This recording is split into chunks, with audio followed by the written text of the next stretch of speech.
కదా, అగరబత్తి తీసుకొని మళ్ళీ పైకి వెళ్ళడం జరిగిందండి. సో ఇక్కడ ఒక పెద్ద రావి చెట్టు లాగా ఉంది టెంపుల్ ముందు. అక్కడ మొత్తం అంతా సేద తీరుతున్నారు కదా కొంతమంది. రావి చెట్టు ఒక స్తంభం లాగా ఉంది. ఆ తర్వాతే పక్కనే ఒక పార్క్ లాగా ఉంది. ఈ పార్క్ మళ్ళీ చూపిస్తాము. ఇక్కడ చూసారా, శిలాపలకం లాగా ఉంది. ఇది కూర్మశైలం అని అంటారంట. అంటే తాబేలు ఆకారంలో ఉన్నటువంటి కొండ, ఈ కొండ పైన కట్టినటువంటి ఈ గుడి అనమాట.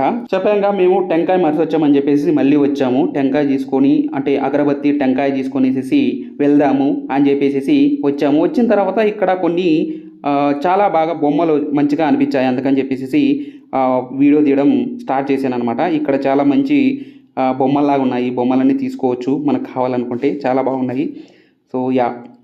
సో అది విషయము. మొత్తం అంతా తీసుకున్నాము. తీసుకున్న తర్వాత పైకి వెళ్ళేసి మొత్తం అంతా చూపిస్తాము. ఎంటర్ అయిపోతున్నాము. ఎంటర్ అయిపోయిన తర్వాత ఇక్కడ అంతా కూడాను ఫోటోలు తీసుకుంటున్నారు.